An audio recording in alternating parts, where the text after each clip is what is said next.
A parte 3 de Tolkien vem com a proposta de contar anos depois de Kibo unificar o estilo Nadashinkage e o Genshinkage. Agora, a ideia era mostrar sobre Ryusei, um garoto que cresceu criado por um pai adotivo chato, meio carrasco, um meio-irmão babaca que odiava Ryusei por ser bom em esportes, escola e com mulheres, e para piorar, com uma mãe falecida. O meio-irmão de Ryusei mandou valentões agredi-lo de forma bem ofensiva. Porém, um dia Ryusei decidiu que já bastava, e nessa hora, um dragão despertou dentro dele. Ele se lembrou de seu verdadeiro eu. Também descobriu que seu pai era um homem extremamente violento e que ele tinha algo no seu DNA que o programava para atacar. Ryusei não tinha nada a perder. Sua mãe, a única pessoa que o amava, havia perdido a luta contra o câncer. Então ele optou por trilhar seu próprio caminho. O vídeo de hoje começa no Dojo Motoyama Ryutai Jutsu, onde o mestre do local questionava: "Então você realmente saiu da casa dos Nagaoka? Você é meu aluno, Ryusei. Não vemos isso com bons olhos." Ryusei dizia assim e o mestre continuava: "Bem, isso é lamentável. Eu, Masashi Motoyama, recebi muito apoio do Sr. Nagaoka e lhe devo muita gratidão. O dojo é um lugar que molda um homem. E você passou por um treinamento intensivo aqui desde a infância, aprimorando suas habilidades em artes marciais. Pode-se dizer que todo o seu caráter foi construído aqui, Ryusei. De acordo com os ensinamentos das artes marciais, existem 3 palavras que representam os níveis de conhecimento: Chu, Ha, Hi. Chu é guardar ou obedecer, seguir fielmente os ensinamentos de seu mestre. Ha, destruir e derrotar, adotar os ensinamentos de outras escolas. Hi, separar, romper, estabelecer algo novo. Ryusei, para que você que já alcançou o nível de Hi, significa que é hora de você se tornar independente e tentar superar seu mestre."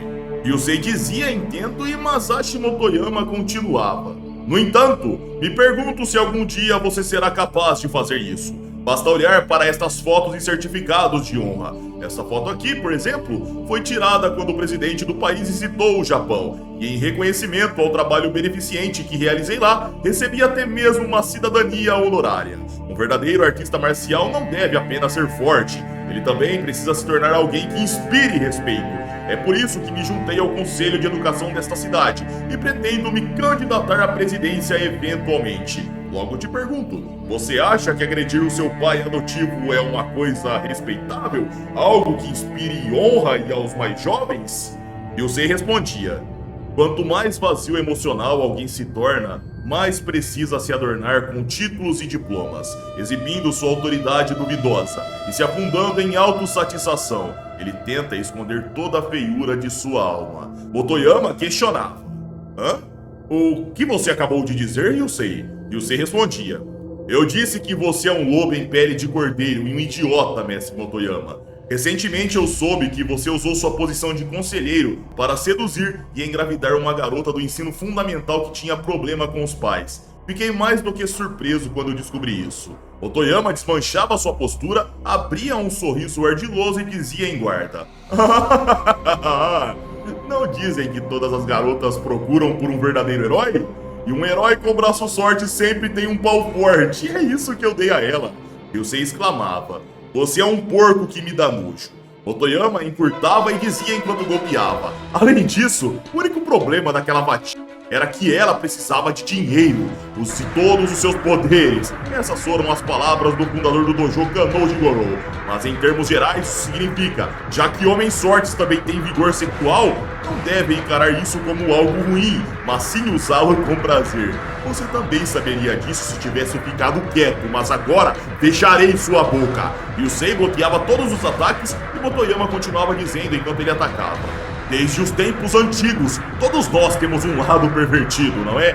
E, portanto, não devemos negligenciar o treino do músculo pobocoxígeo. Esse músculo é um grupo muscular amplo e fino, localizado em ambos os lados da pelvis. Nossa barriga pode ficar um pouco flácida, mas mantemos nosso pênis forte e nossos testículos de aço. Posso ser um babaca e um pervertido que gosta de tratar com garotas menores, mas ainda sou um membro respeitável da sociedade e recebi muitas honrarias. E você sabe por quê?" Motoyama pisava no pé de Ryusei e atacava dizendo: "Porque sou forte para um caralho e posso dar uma surra em qualquer um que entrar no meu caminho. Yusei bloqueava e respondia com um chute no testículo. Nos era mostrado um ovo que trincava, em seguida explodia como se tivesse uma bomba dentro. Aquilo representava os testículos do verme Motoyama, que começava a chorar, catarrar e salivar. Ele caía e dizia: Você realmente é forte.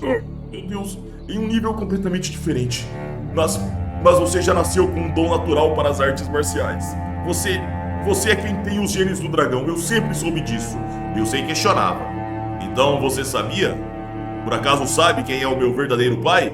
Motoyama respondia. Ele é um homem que chamam de o Diabo Disfarçado, o monstro dos monstros. O homem que parece ter ultrapassado os limites da força física e mental humana. O demônio orgulhoso com um apurado senso estético. O dragão com riso de arrogância.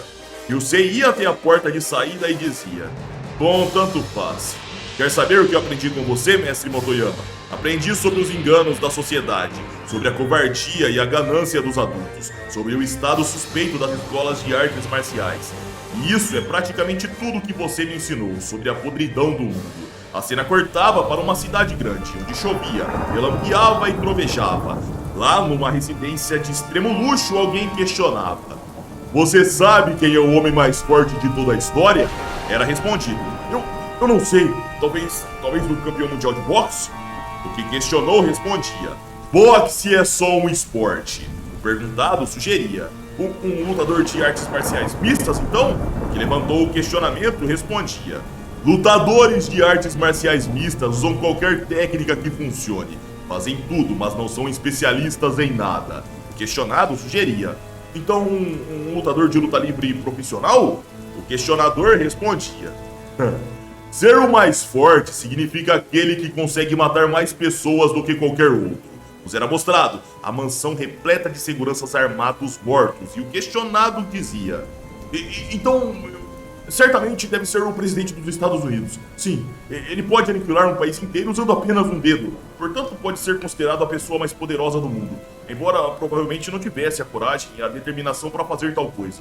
Pronto, agora deixe-me ir. Eu respondi sua pergunta. Nessa hora nos era mostrado Kiryu Miyazawa. Ele era o questionador e dizia: Deixe-me assegurar-lhe uma coisa. A única pessoa capaz de matar este presidente tão poderoso sou eu.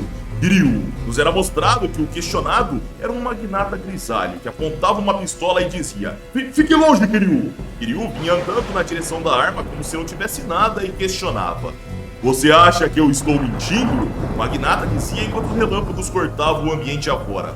Eu disse fique longe, eu vou atirar. Se aproximando, Kiryu contava: Eu já entrei na Casa Branca. Consegui chegar aos aposentos privados do presidente.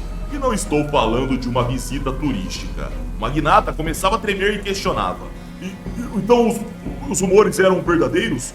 Você realmente transou com a filha do presidente? Cada vez mais perto, Kiryu respondia: Que palavras vulgares saindo da boca de um verme sem o menor senso de decência. Tente impedir que essa porcaria saia da sua cabeça, idiota. O magnata gelava, mas na mesma hora tomava um chute na arma que ia para cima. Os dedos dele eram quebrados. Ao olhar para a própria mão, ele a via deformada. E quando a arma iria cair, Kiryu a pegava de costas, apontava e dizia: Concordo com a lógica da sobrevivência do mais apto. Mas vocês, meros mortais da sociedade humana, são fisiologicamente inaptos. O magnata questionava: Você não entende, Kiryu? Eu sou um chefe da máfia. Kiryu abaixava a arma e avançava chutando enquanto dizia: Isso só significa que você é um mero mortal. E eu sou quem detém o poder sobre a vida e a morte. O chute explodia na cara do chefe da máfia. O pescoço do mesmo era quebrado e Kiryu dizia: Mas eu não vou te matar. Você não.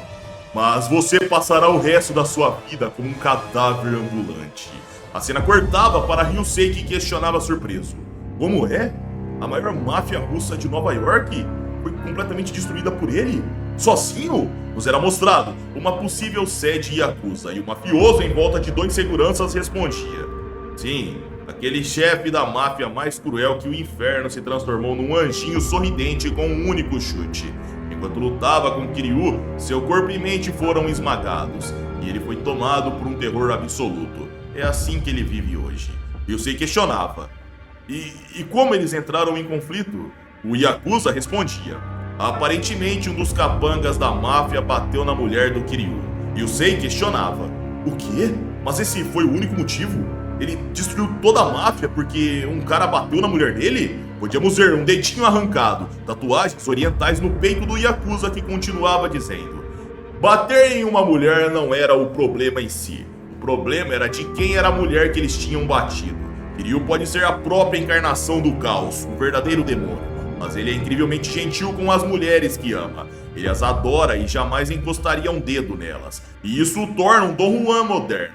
Corre o boato de que ele até teve um filho com a filha de um ex-presidente de um país mais importante aí. Pensa que país pode ser esse? Entendo que você queira obter informações sobre Kiryu, mas me pergunto por que decidiu vir à minha casa a essa hora para isso. Ryusei respondia. Bom, é que eu pensei que alguém da sua área de atuação saberia certas coisas sobre ele. E sendo você um dos figurões, bem, é isso. O Yakuza dizia.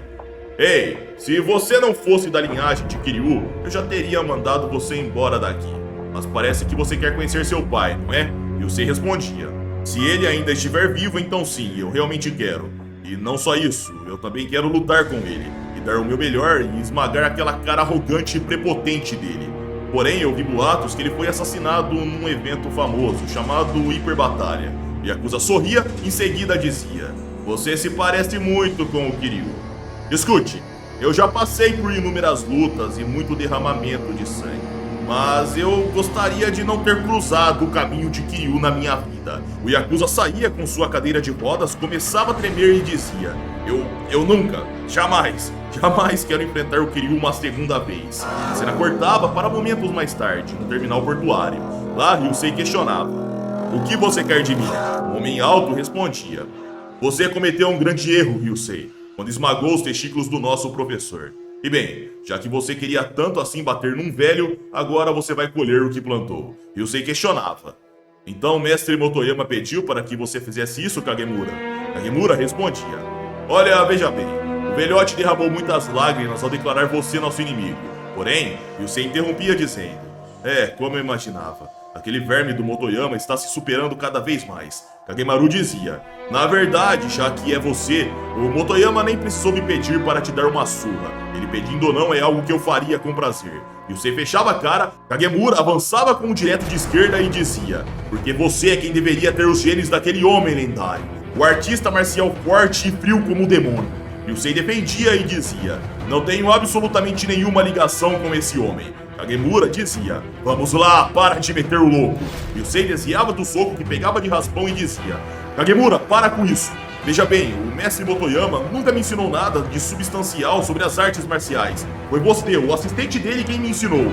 Ryusei recuava, batia as costas contra um container e em seguida dizia, porque foi graças a você que eu fiquei forte. Então eu não quero lutar contra você. Kagemaru ignorava, golpeava e acertava o container. O ferro era amassado e Ryusei desviava saltando com uma cambalhota. Ele parava atrás e Kagemaru dizia enquanto podíamos ver que seu punho estava sem pele no local que usou para golpear. Dizem que um tigre já nasce tigre, e acho que o mesmo vale para cães de raça ou cavalos de corrida, tá tudo no sangue. No seu caso, dá pra dizer que um dragão já nasce dragão. Então isso quer dizer que você não precisa fazer nada, você ficaria forte de qualquer jeito, sem dar nenhuma chance para o fraco. Mesmo que eu não tivesse te ensinado absolutamente nada, você teria ficado absurdamente forte. Kagemaru avançava e dizia enquanto Ryusei bloqueava. Mesmo quando treinávamos juntos, pra você era sempre uma luta de verdade. Porque por instinto, você sempre mirava na garganta. Sem hesitar, você sempre acertava um soco na cara do seu oponente. E era porque seu sangue chamava. O sangue do dragão. Ryusei recuava para um corredor com 2 galpões na lateral, Kagemaru os acertava enquanto golpeava, até que percebia Ryusei recuando e entrando em guarda. Kagemaru sorria e questionava. Acertei em cheio sobre quem é você, não é mesmo? Só que ao questionar isso, galera, Kagemaru via uma silhueta parada entre os containers acima de Ryusei. Aquele homem descia e batia com o cotovelo na cabeça do rapaz que desmaiava na hora. Prontamente, Kagemaru apontava e questionava. Quem diabos é você? O homem misterioso passava por Ryusei e respondia. Peço minhas sinceras desculpas, mas essa criança é minha presa. Kagemaru questionava surpreso. O que você quer de Ryusei? E que tipo de pessoa você é? Você é forte para um caramba. O homem misterioso saía das sombras e respondia. Meu nome é Boukia. Ryusei mostrava-se bem abalado, afinal tomou um golpe na cabeça. Ele tentava ver o que tinha à frente e podíamos ver Kagemaru tomando uma cotovelada na cara. O nariz do mesmo era quebrado a ponto de afundar no crânio. Em seguida, Boukiá pegava o braço do mesmo e deslocava o ombro. Em seguida, lançava de cara contra o solo. Boukiá, na sequência, pegava Ryusei, que voltava a apagar e partia com ele nos ombros. E dessa forma, senhores, o vídeo chega ao fim. Estejam preparados, pois as coisas vão começar a esquentar a partir de agora. Então, se curtiram, like para ajudar o canal, se inscrevam se não forem inscritos e caso queiram vídeos exclusivos é só virar membro do canal. Minhas redes sociais vão estar aqui na tela caso queiram me seguir. E é isso aí, pessoal. Eu tô indo nessa, um abraço, fiquem com Deus e tamo junto.